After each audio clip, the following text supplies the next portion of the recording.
14 दिसंबर या 15 दिसंबर कब है दत्तात्रेय जयंती? तिथि, पूजा विधि, महत्व। नमस्कार दोस्तों, धर्म उपासना की शक्ति में एक बार फिर से आपका स्वागत है।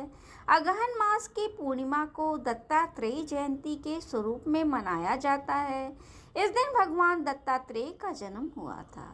अनेक शास्त्रों के अनुसार भगवान दत्तात्रेय को त्रिदेव यानी ब्रह्मा, विष्णु, शिव तीनों का सम्मिलित स्वरूप माना जाता है। इस दिन त्रिगुण स्वरूप दत्तात्रेय की पूजा का विधान है। इस दिन भगवान दत्तात्रेय के निमित्त व्रत करने, दर्शन पूजन करने से मनुष्य की समस्त मनोकामनाएं पूर्ण होती हैं। भगवान दत्त के नाम पर दत्त संप्रदाय का उदय हुआ था। दक्षिण भारत सहित पूरे देश में इनके अनेक प्रसिद्ध मंदिर भी हैं। अब आइए जाने कब है दत्तात्रेय जयंती की सही तिथि। पंचांग के अनुसार मार्गशीर्ष माह की पूर्णिमा की शुरुआत 14 दिसंबर को शाम 4:58 पे होगी। वहीं इस तिथि का समापन 15 दिसंबर को दोपहर 2:31 पे होगी। उदया तिथि के अनुसार दत्तात्रेय जयंती 14 दिसंबर को मनाई जाएगी। अब आइए जाने इस दिन किस प्रकार से पूजा करना चाहिए। दत्तात्रेय जयंती पर सुबह जल्दी उठकर स्नान करें, के घर के मंदिर को साफ करें, एक चौकी पर दत्तात्रेय की मूर्ति स्थापित करें, उन्हें गंगा जल से स्नान करवाएं, सफेद चंदन का तिलक लगाएं, उन्हें फूल, माला, मिठाई अर्पित करें। जिनके पास दत्तात्रेय की मूर्ति नहीं है वो भगवान विष्णु की मूर्ति स्थापित कर सकते हैं, क्योंकि कुछ लोगों का यह मानना है कि भगवान विष्णु के दत्तात्रेय अवतार थे, इसलिए भक्त भगवान विष्णु की मूर्ति की पूजा कर सकते हैं। साथ ही उन्हें तुलसी पत्र, पंचामृत जरूर अर्पित करें। जो साधक इस दिन उपवास का पालन करते हैं उन्हें व्रत कथा का पाठ जरूर करना चाहिए। अंत में आरती करनी चाहिए। इस दिन गलती से भी तामसिक चीजों का प्रयोग ना करें। पूजा में हुई गलतियों के लिए क्षमा याचना करें। जरूरतमंदों को दान जरूर करना चाहिए। दिगंबरा दिगंबरा श्रीपाद वल्लभ दिगंबरा, इस मंत्र का 108 बार जप करना चाहिए। अब आइए जाने दत्तात्रेय के स्वरूप के बारे में। श्रीमद् भागवत ग्रंथ में उल्लेख है कि महर्षि अत्रि ने जगत के पालनहार श्री विष्णु को पुत्र रूप में पाने की अभिलाषा की थी। उनकी इस इच्छा को पूर्ण करने के लिए एक दिन भगवान ने प्रकट होकर महर्षि से कहा कि मैंने स्वयं को आपको दिया। इसी देने के भाव से दत्त और अत्रि के ज्येष्ठ पुत्र होने से आत्रेय का मिला हुआ स्वरूप दत्तात्रेय हुआ।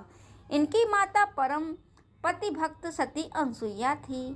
इनका स्वरूप बहुत निराला है। इनके 3 सिर हैं और 6 भुजाएं हैं। इनके भीतर ब्रह्मा, विष्णु, महेश तीनों का ही संयुक्त रूप से अंश है। अब जानेंगे दत्तात्रेय अवतार की कहानी के बारे में। शास्त्रों के अनुसार महर्षि अत्रि मुनि की पत्नी अनसुईया के पतिव्रत धर्म की चर्चा तीनों लोक में होने लगी।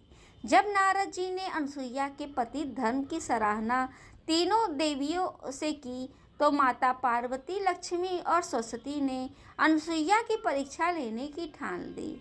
सती अनसुईया के पतिव्रत धर्म की परीक्षा लेने के लिए त्रिदेवियों के अनुरोध पर तीनों लोकों के देव ब्रह्मा, विष्णु, महेश पृथ्वी लोक में पहुँचे। अत्रि मुनि की अनुपस्थिति में तीनों ने साधु के वेश में अनसुईया के आश्रम में पहुँचे और माता अनसुईया के सम्मुख भोजन करने की इच्छा प्रकट की।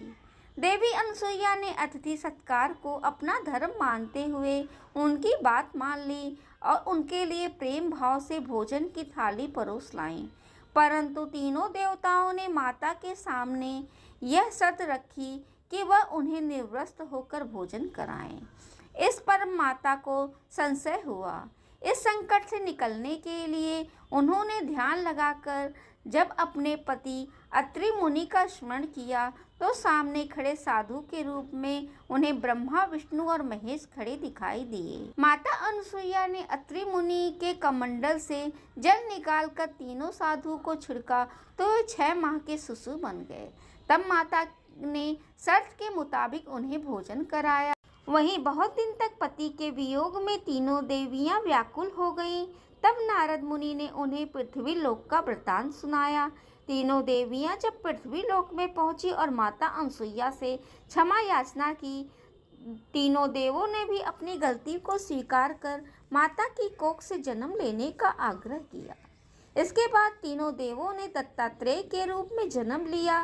तीनों देवों को एक साथ बाल रूप में दत्तात्रेय के अंश में पाने के बाद माता अनसुईया ने अपने पति अत्रि ऋषि के चरणों का जल तीनों देवों पर छिड़का और उन्हें पूर्ववत रूप प्रदान कर दिया।